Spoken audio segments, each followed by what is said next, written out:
Today we're going to look at the theories of evolution and speciation. So let's get right into it.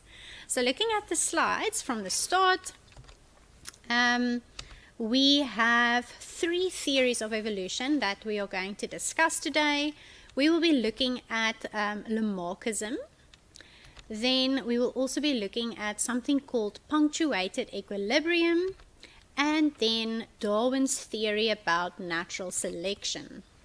And then after looking at these three theories, we'll then also discuss speciation. So these are, if we sort of unpack these, I'm going to give you a few sort of like rhymes or a framework that you can use to answer your questions. So yeah, by using these frameworks, you can then answer you can apply it to any example that they give you in an examination. So the questions about Lamarckism, Darwin and Natural Selection, and even speciation, if you sort of follow the basic framework and then apply it to the situation, you'll be able to get maximum marks. So we're going to start off by looking at Lamarckism. So Lamarck was like a French naturalist, and he basically proposed that species evolve throughout their course of Earth's history, and he noticed that animals are quite well suited to the environment, and he suspected that through their lifetime they just basically improve themselves. I just want to get this video to play. Anyways, so he basically suspected that animals basically just improve themselves throughout their lifetime, and the example that you might have looked at in your textbook is that the giraffes with the giraffe's neck, and then throughout sort of their necks just become, they stretch them a lot, and their necks become longer and longer, and that is because they want to get to the leaves that are higher on the trees. So he thought that these changes are because the animals just struggle to survive, and he proposed these two laws. So these are his laws. The law of inheritance of acquired characteristics. So that is a law that you need to remember. And this means that these features that the animals acquire throughout their life are passed on to their offspring. So whatever they acquire themselves, if they themselves give themselves a longer neck, that feature will be passed on to their offspring. And then the second law is the law of use and disuse. So this means that when an organism uses one organ a lot, for example, the giraffes stretching their necks a lot, they are using that a lot, and more regularly, then it will become more developed, or in this case, it will become more longer. And then the same thing with the disuse. If an organism then doesn't use something a lot, like an organ, then it will become less developed and even maybe smaller, and it may even disappear altogether. So you'll notice that we've put the word law in brackets, or in these sort of marks, and that is because it's not an actual law. So Lamarck's two laws were actually criticized a lot, and they were proven as incorrect and disproved. So that's why we refer them to as laws, but they're not like really laws in the sense that we speak about laws. So you would say that the giraffes would stretch their necks, and then through reproduction, that long neck will then be passed on to their offspring. So if we look at the basic framework of how Lamarck would see evolution, Lamarck saw evolution as follows, and this is the framework that you can use and then apply to a given example. And we'll look at an example and how to apply this framework. So firstly, he'll say that there's no variation. Everyone at the start basically just looks the same. At the start, with the giraffe example, all of them, they had short necks. Then you have to tell me, what does this what do you mean with there's no variation? They all had short necks, or they all had short tails, or whatever the example that they give you in an exam. Then you have to tell me what could maybe have happened. So maybe there's a predator, maybe there's a drought, something happened in the environment, and that will then lead to some consequences. So you'll tell me what they're going to use a lot, if they are using it a lot, or even if they're using something less. For example, if the giraffes are going to use their necks a lot, they're going to stretch their necks. And then you state that this is the law of use and disuse. And then because of the law of inheritance of acquired characteristics, this feature will be passed on to their offspring. And then you'll tell me what happens over a long period of time is that all the giraffes will now have longer necks. So this is our basic framework. And I would really suggest that you copy this over into your workbook and then use this framework to apply an example that they give you in a test. So we're going to have a look at how to answer this in a test. We'll use the example of the giraffes, and then we'll also look at a past paper question and exactly again how they use this framework and how they apply it to answer the question. So let's look at a first example. So here we have the example of the giraffes, which is probably what is in your textbooks. And then this is now how you would answer a question based on how Lamarck would explain the giraffe's neck. So you'll start by saying that there's no variation in a population. Then, using the framework, you have to tell me what does this mean in terms of the giraffes. So this means that all giraffes had short necks. Something happened, so maybe all the grass died and the only food that's available is in the higher trees. So that caused them to really stretch their necks a lot because they now need to reach the leaves that are higher in the trees. Then you'll tell me that this is the law of use and disuse, and because of that, their necks will grow longer and longer. Then, because of this law of inheritance of acquired characteristics, their offspring will now have longer necks. So this will be carried over in their genetics. And then what happens over a long period of time, they eventually all have long necks. So you can sort of get the idea that this is a bit of a silly viewpoint of evolution. It doesn't really happen that way. We don't just want to change. We don't have this drive to just stretch our necks and then it just happens. That law of use and disuse, it doesn't really work that way. We have genetics involved, and we need to change our genetics also for it to be passed on to our offspring. So they can also ask you why Lamarck's laws were disproven. So here we have the list in the slides.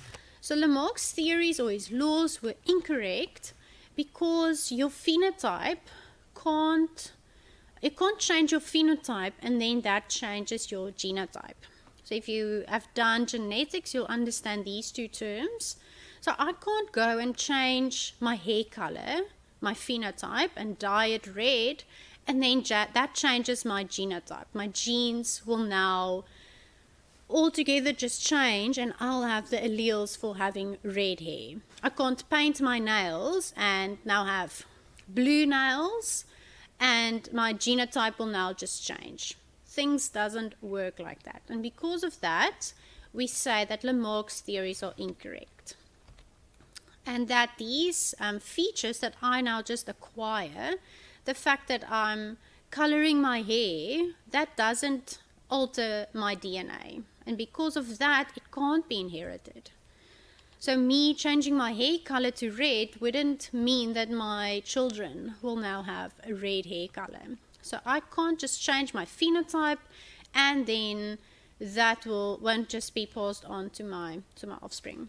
And then lastly, also, we don't have this drive to evolve and this drive to change. Like this beaver over here, he can't just wish that he has a chainsaw and try and try and try, and then altogether his little paw changes into a chainsaw. It doesn't work like that. We don't have this internal just drive and this sort of way that we just want to change. So if that would have happened, this is sort of what we would see. So if this was the person and he's changed his phenotype, he's built some muscles, he's got a beard, so his phenotype looks like this, and if Lamarck was correct, it would have led to the offspring looking like that. And we know that that is obviously not the case. Our phenotype doesn't affect our genotype, right? Our genotype actually it affects our phenotype. So I can't make changes to my body and then that won't be inherited by my offspring. So the thing that Lamarck was right about was that the environment plays a role in an organism's phenotype. So whether you are building muscle with dumbbells and whether you're building muscle with a log, the environment is going to affect the person's phenotype.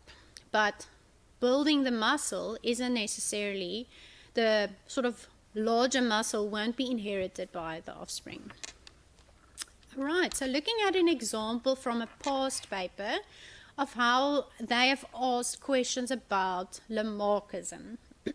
So they can give you this example of a webbed foot of a duck and ask you how would Lamarck have explained the evolution of ducks with webbed feet if the ancestral ducks did not have webbed feet. So here they're already telling you what the original ducks look like. They didn't have webbed feet. So that is the lack of variation that they have. So from the start, we use our framework, and now we're just going to apply the framework to the given example. So there's no variation, and that means that all ducks had feet with no webs. So that is what they're giving you in the example. Then something happens. Maybe there was a drought, or the ducks that were forced to search for food in the water, and that forced their skin between their toes to really become stretched. So they used that a lot. And that is called the law of use and disuse. And because they're using that piece of tissue a lot, it becomes larger and a bit more developed. And then this feature that they acquired, will then be inherited by their offspring. Right, and then over a period of time, all of the offspring will have webbed feet. Right, and then also just this law that you also just need to write down, the law of the inheritance of acquired characteristic.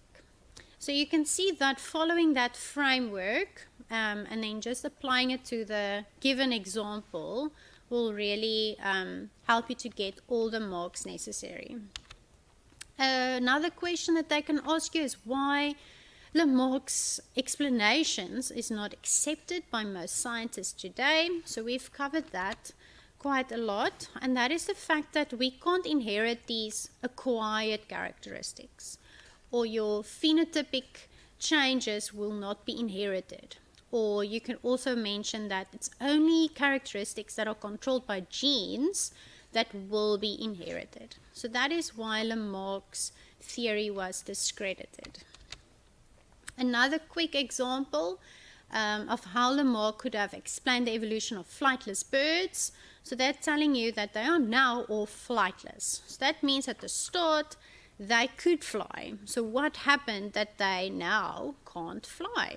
So if you think about these two laws, use and disuse, what would they have used their wings a lot, or would they have used their wings very little to now not be able to fly? So they obviously use their wings very little, and then we state this law, the law of use and disuse, and that caused their wings to become a little bit less developed. And then they could not be using them so much for flying, and then because of that law of inheritance of acquired characteristics, this was then passed on to their offspring. All right, so that covers Lamarckism quite extensively. We're going to move over to the next theory, which is the theory of natural selection made by Darwin. And again, I'm going to give you a framework that I really encourage you to write down and to copy. And then that framework can then also be used to with any example that they give you in an examination. All right, so looking at Darwin, he proposed this law of natural selection, and he basically came up with this law after a whole voyage on this HMS Beagle, and he observed many and documented all the information about their geology and their biogeography. And after he returned for about 5 years, he developed his theory. So we'll first look at what he actually observed. So his observations were as follows. He realized that there's quite an overproduction, that in a population, if these are my two parents, they actually produce a whole lot of offspring, and ultimately more offspring than that would actually ultimately survive to adulthood. So some of them, they produce way more than what is needed that will ultimately survive. The next observation was that there's variation, which is quite a great observation in his theory of natural selection, is that there are differences between the offspring. That is one thing that is quite different to Lamarckism, where Lamarck said that they're all looking exactly the same. There's no variation. In this case, he's mentioning that some of them might be red, some of them might be blue, and that they are not all the same. And in the previous chapters that you've discussed, that variation is due to mutations, it's due to meiosis, it's due to random fertilization, and that leads to some of them having a favorable characteristic and some of them not having such a favorable characteristic. The next thing that he realized is the survival of the fittest, or a natural selection. So he realized that some of them are quite, have a feature that makes them a little bit more suited to the environment. And in essence, that helps them to survive. So if this background is now pink, the pink butterfly is a little bit less visible to a predator. Whereas the blue butterfly, they are more visible, they're not so easily to blend in, and therefore they might just be killed. So he said that it's not necessarily survival of the fittest, but it's the survival of those that are most suited to their environment. So those that are most suited, like these pink ones, they will ultimately survive. And those that are less suited, like these blue ones, they are less suited and they will ultimately not survive. The next thing, or the last observation that he made, is that genetics play a role, that these characteristics will be passed on to their offspring. So if the parents has a beneficial characteristic, like having, in this case, having the pink color, if that helps them to blend into the environment, that pink color will be passed on to their offspring, and their offspring will then also have this beneficial feature. Whereas if blue is the unfavorable feature, and they survive, their offspring will also have the blue color feature. But if they don't survive, they won't be able to reproduce to make more blue colored butterflies. So ultimately we'll have more of the pink colored butterflies because they survive and they can reproduce. So that brings us to sort of a definition of natural selection. So that is where nature selects. So nature plays a role. We as sort of humans, we don't play a role in this. Nature selects for those individuals that are best suited, and they will ultimately survive, and they will ultimately produce more offspring. So looking at this example, here we have a chameleon looking for some food, and he spots these few beetles that are quite visible to him. So ultimately these ones that are the same color as that blend into the leaf, they survive. Alright, so they have the beneficial feature, they survive and they reproduce. And then ultimately there'll be more offspring of the green colored beetles than those that are a bit of a darker green that doesn't blend in so much. Another example is an example of these moths that blend into the bark of the trees. So this is quite an interesting example where throughout time different colored moths were benefited from the bark of the trees. You'll see here the bark is quite light, and that happened before pollution and before the Industrial Revolution. So the bark was quite light, and then the darker moths stood out. But through all these fossil fuels being released, the bark actually turned darker, and then the lighter moths were spotted by the predator. Right, so it is about nature. So you can see that yes, the dark moths are sort of hidden, they are blending into the environment, and the environment actually chooses those that will survive. When the bark was light, the lighter colored moth blended in, and he had the most beneficial feature and he survived. So looking at this framework that we're going to work with, so the framework reads as follows. This is what I would advise you to write down. You will start by saying that there's variation, right? So in a population, there is variation, and then you will tell me what this variation looks like. So in terms of the moths, there were white moths and there were a darker colored moth. Or in terms of the giraffes, there were giraffes with long necks, there were giraffes with shorter necks. Right, so you'll just basically use the example that they give you and you'll just put it out there. Tell me that some of the ducks had webbed feet, some of the ducks didn't have webbed feet. Right, so moving on to the next thing, we'll have to say what is happening. So now there's something that happens, there's maybe a drought, there's maybe a new predator, maybe the bark of the tree now looks different due to pollution. Then you'll have to tell me who is best to survive. So the moth that is white will blend in and will survive, for example. And you'll tell me who doesn't survive and why. The one that doesn't blend in is more visible and he won't survive. You'll tell me that this is called natural selection, and then you will tell me that this feature will be passed on to the offspring, and after a long time,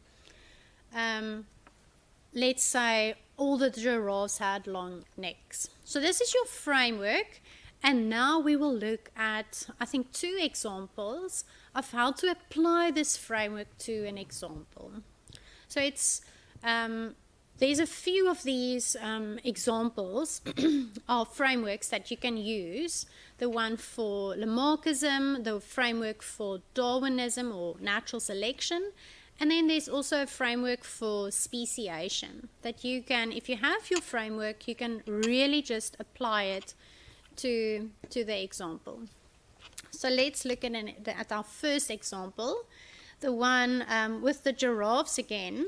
So how Darwin would have explained the evolution of the giraffes is he would have started by saying that there is variation.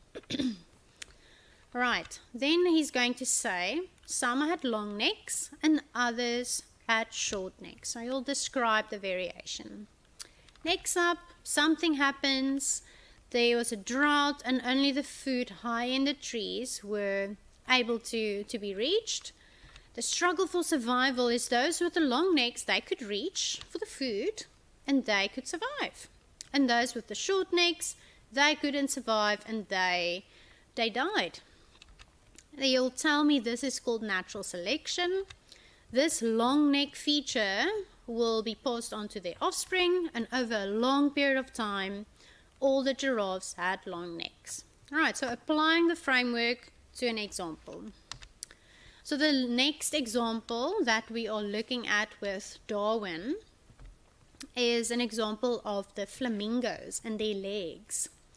So the question mentions that flamingos are wading birds that can wade into the water in search for food. The longer their legs are, the deeper they can wade into the water.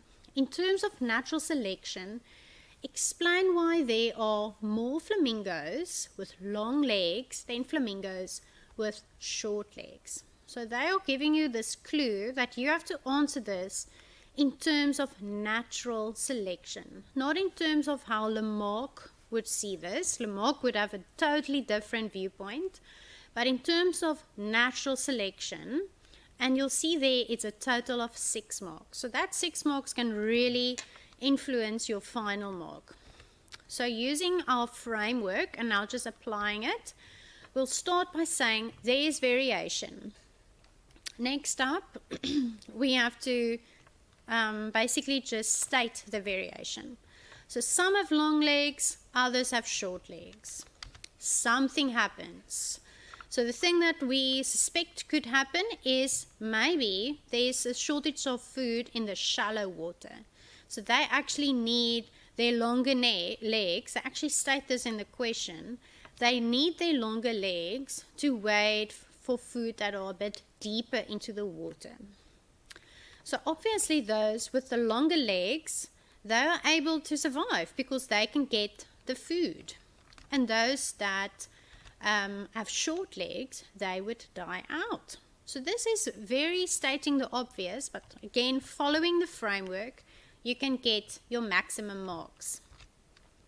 And then the long leg flamingos, they will then reproduce and pass this allele or this characteristic on to their offspring. And after a long time, there's a greater proportion of flamingos with longer legs.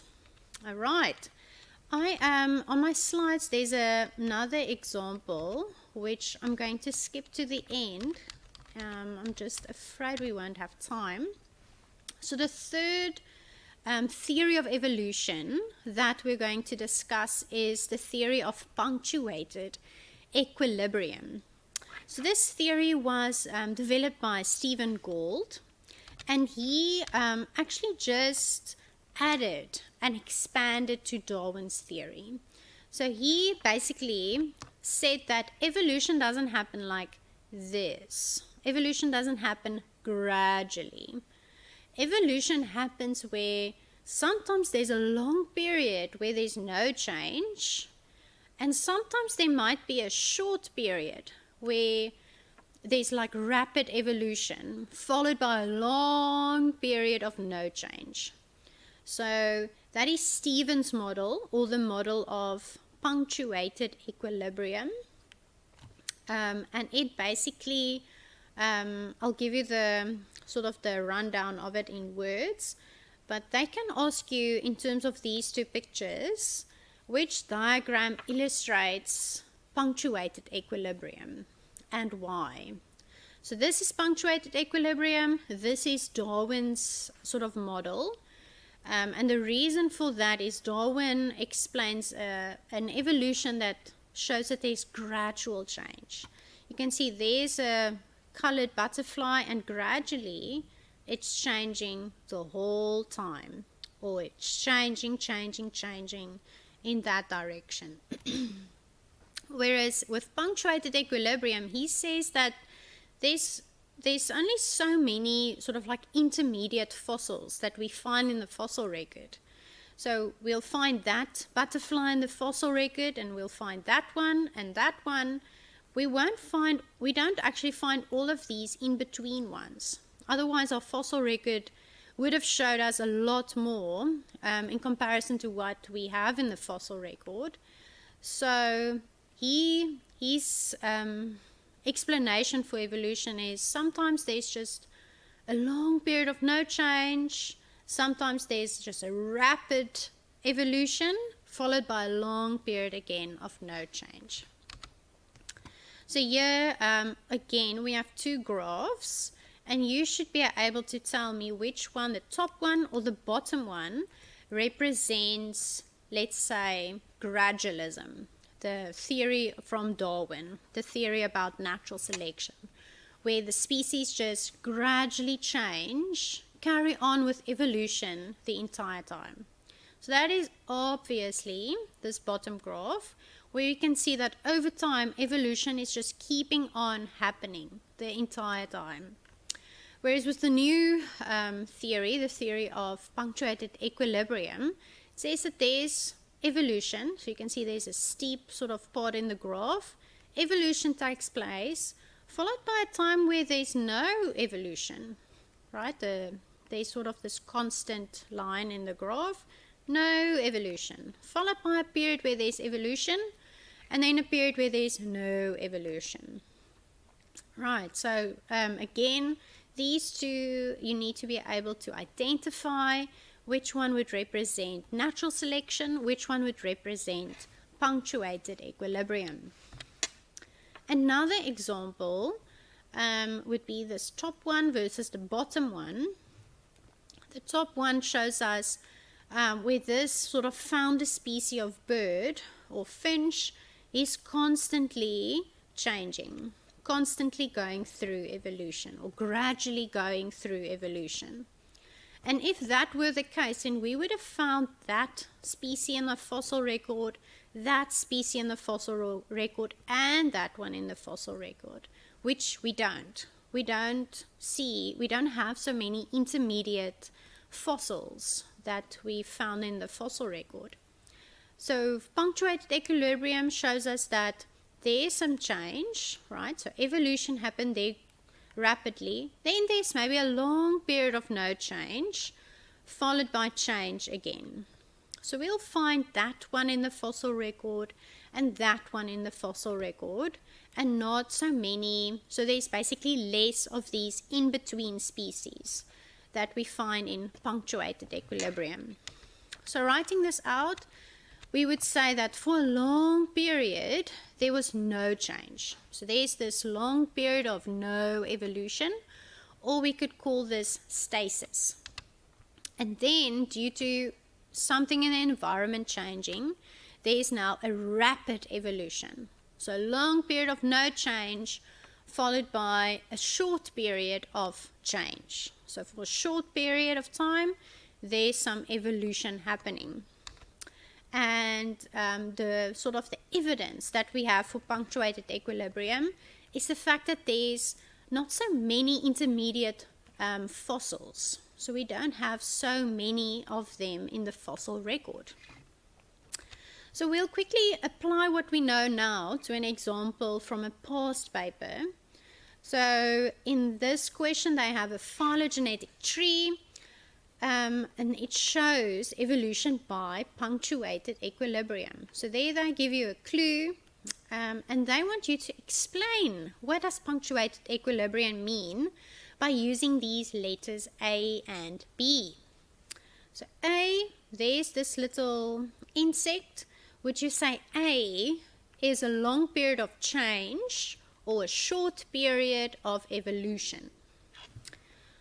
All right, so looking at the answer, A would be a long period. So here it says a long period of no change. So a long period of where there's no change. Right, followed by B, which is a short period of change.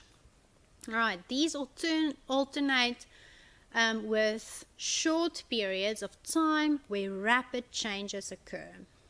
Right, so just quickly going back to this, the sort of text about punctuated equilibrium. This is what you need to know about punctuated equilibrium. This is sort of your framework. So with any given question about punctuated equilibrium, you have to know that there's long periods of no change, followed by a short period of change. So that can be applied, if I just go back again, with, with this question, why would this be punctuated equilibrium? There's a period of change followed by a period of no change. All right. So by looking, basically using this framework, this is basically what you need to know about the theory about punctuated equilibrium. Right, so grade 12, that brings us to the last part of the work, and that is speciation. So luckily, we have now covered the 3 theories of evolution. We've covered Lamarckism, we've covered natural selection, and we've covered punctuated equilibrium. So the next part of the work of today's lesson is discussing speciation. So with speciation, we first need to understand what is a species. What makes a species a species? And then secondly, we'll also go through a framework. So I'll also give you a framework of what do you have to say to get your marks in an exam. But then again, you'll have to apply the framework to a certain example. So we'll look at a past paper, we'll look at our framework, and then I believe we're set for the exams. Right, so firstly, what is a species? So a species, I always tell my matrics, there's sort of 3 checklists for something to be defined as a species. Firstly, they need to look similar. Secondly, they need to be able to breed. But those two aren't too, it's quite easy to think that they look similar, and a lot of the times they can breed, they can interbreed. But the real, like the crux of the matter is they need to be able to produce offspring that also can produce offspring. So their offspring needs to be fertile. Now I quickly want to test your knowledge with this. So over here we have a situation, 3, let's call them islands, and they are separated, and I want you to tell me which one of these statements best makes sense. So it tells you between A and B, so that's the arrow, between A and B they can't reproduce. So we can't really see whether they are the same species or not, because they just cannot reproduce. Between B and C, they can reproduce, so that's good, but their offspring is infertile. Right, so that is my 3rd checklist. So because their offspring is infertile, that makes B and C different species. Then looking between these 2 populations, these 2 islands, they can actually produce fertile offspring. So that is fantastic. So that makes population A and population C, makes them the same species. Right, so looking at our options over here, that brings us to B being the correct one. B and C are different species, right, because their offspring is infertile, and A and C being the same species because they can produce fertile offspring. All right, so getting into speciation, the type of speciation in your curriculum is called geographic speciation, and that is because they are separated geographically. So there we have a little fox, and there we have a little fox, and they are physically isolated from one another. They are separated by a river or an ocean. And because of that, it can result in the formation of a new species. So the type of speciation that is due to them being separated from one another geographically, we call that speciation geographic speciation. Alright, so I'm going to tell you a short story, and then we will look at our framework. So the story is as follows. Here we have a population of wild fruit flies, and they are just minding their own business on these rotting bananas. They are laying eggs, and they are just going about their business. And then something happens.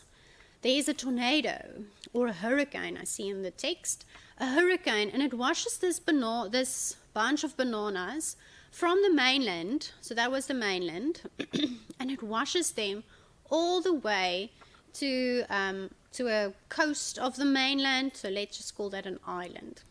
All right, so they were on that side, now they're on this side and they are now separated by the ocean. So if for some or other reason these fruit flies would have been able to go over to that side, they would still be able to breed and would still be able to produce fertile offspring. So as of now, these two populations, they are still the same species at the moment. But now, throughout time, the environment might be different. So this is on the island and this is the mainland, the original sort of area where the fruit flies came from. And the environment might be different. There might be some winds, it might be hotter, it might be more or less humid. And because of the environment being a little bit different, they can experience some different selective pressures. And due to maybe different food being available or different courtship displays that could change over time, over many generations, some changes occurred due to natural selection. And the same is happening on our original mainland. So they might be experiencing different environments, different predators that might be present. And due to natural selection, the organism with the most suited trait will then survive and that feature will be carried over to the next generation. So let's say this bunch of bananas from the island, for some other reason, comes back to the mainland. So we meet again, right? So another storm could introduce the island flies to the mainstream again. And then looking at what happens, we'll see that they are not too fond of one another anymore. So they actually just mate with their own sort of species. And if they mate, their eggs might be non-viable or not fertile anymore. And now we can see that if they were to meet again, like here we have the original banana fruit flies and the island fruit flies, they are not mating with one another anymore. So now we can say that now we have a new species. So that was the story of the day.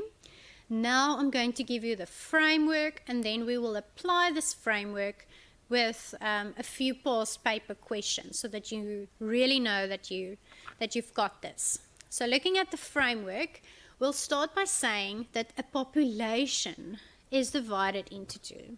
And I really want to highlight the fact that you have to start your framework or your giving your answer and start it off by saying that there's a population. If you start with a species is divided into two, you will be penalized further on. So you must start with a population is divided into two.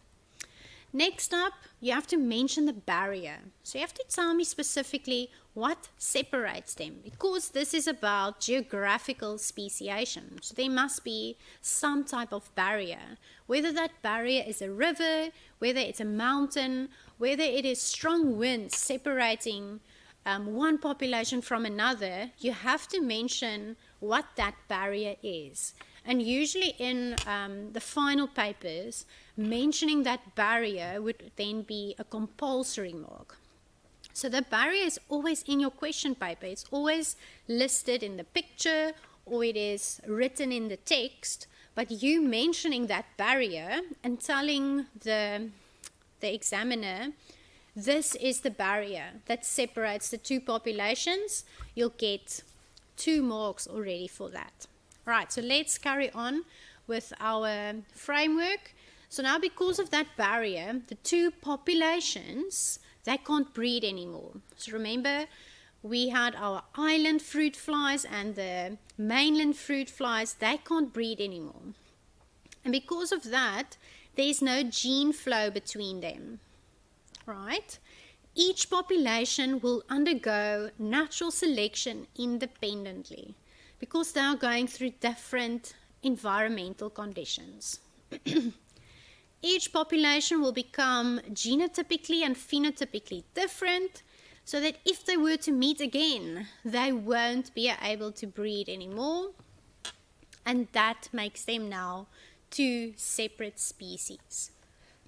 So this is basically your memo to use in a final or in your prelims or in a test. I'm literally giving you from the exam guidelines the memo that you have to sort of just memorize and study, and then apply it to a situation where they're asking you about geographical speciation. The only thing you have to add is you have to mention the barrier. All right, that's the only thing you have to add out of your own that is not, that will be given to you in a situation. So let's look at two examples so that you're sure that you'll get the hang of it. So the first example you might also see in your class. So here we have a population of rabbits, and those arrows shows you that there's gene flow. So that means that they are breeding with one another, and their genes are sort of being moved around within this population. Then we'll see there's a river, and that now separates, literally separates population A from population B. So you have to use your framework and literally state the obvious. So population, remember we have to start with population, it's divided into two, and then you mention the barrier. In this case, it's a river. So in every situation, it could be a different barrier, but you have to apply it to this example. The barrier here is a river. Now these two populations, they cannot interbreed anymore. Therefore, there's no gene flow. See there, we had proper gene flow through everyone, but now we can't, there's no gene flow between the two populations. There's only gene flow within each population. So the next thing you have to mention is that each population, this side of the river and that side of the river, they will go through natural selection independently. And that is due to different environments. So maybe this side has a different predator compared to this side of the river, or this side of the river has a different food source compared to that side of the population. You don't have to mention the condition, you just have to use these words because of different environmental conditions. Then they become so different, genotypically and phenotypically, that if they were to meet again, so here we see they meet again, now they will not be able to breed with each other successfully. And that means that they are now two separate species. So now we have species X, or species Y on this side and species X on that side. So looking at our last example of geographical speciation, they mention here in this exam, and you can also see it's 6 marks, eh? It's a lot of marks that you can sort of ace in an exam paper. So a lake was once full of water, and a population of fish were able to move freely throughout the lake. So here we can see the population of fish, and then they mention that a drought caused the level of water in the lake to drop so that the fish population was separated. So you have to mention what the barrier is over there. So there's sort of this strip of land. So many years later it was discovered that speciation had occurred. So now you have to describe the type of speciation that we can see in the diagram. So using your framework, we are now just going to go through this memo. So starting off that this is geographical, due to geographical isolation that occurred, or you can mention that there's this, due to the drought, there's now this land that separates the two populations. There's all this rocky island that separates the fish into two populations. Again, starting off with population. Next up, there's no gene flow happening between these two populations anymore because they are separated. So they have different environmental conditions. Each one will go through natural selection independently, and they would become genotypically and phenotypically different from one another. And that would prevent them from breeding with one another should they then meet again. So this is, in this case, there were two compulsory marks, but this is a very common question that you can expect in an exam. So I would suggest you use these sort of 4 frameworks: the framework for Lamarckism, the framework for natural selection, punctuated equilibrium, and speciation, and really study it and then try to apply it to an example that you've used in class. And I can assure you, if you study these frameworks and apply it, you would get maximum marks in your life sciences paper 2. So these frameworks are actually used very often, and a lot of the papers, they're asking these questions. So grade 12s, I hope you had a fantastic day. I hope you really learned a lot. And that is all from my side. Have a good afternoon.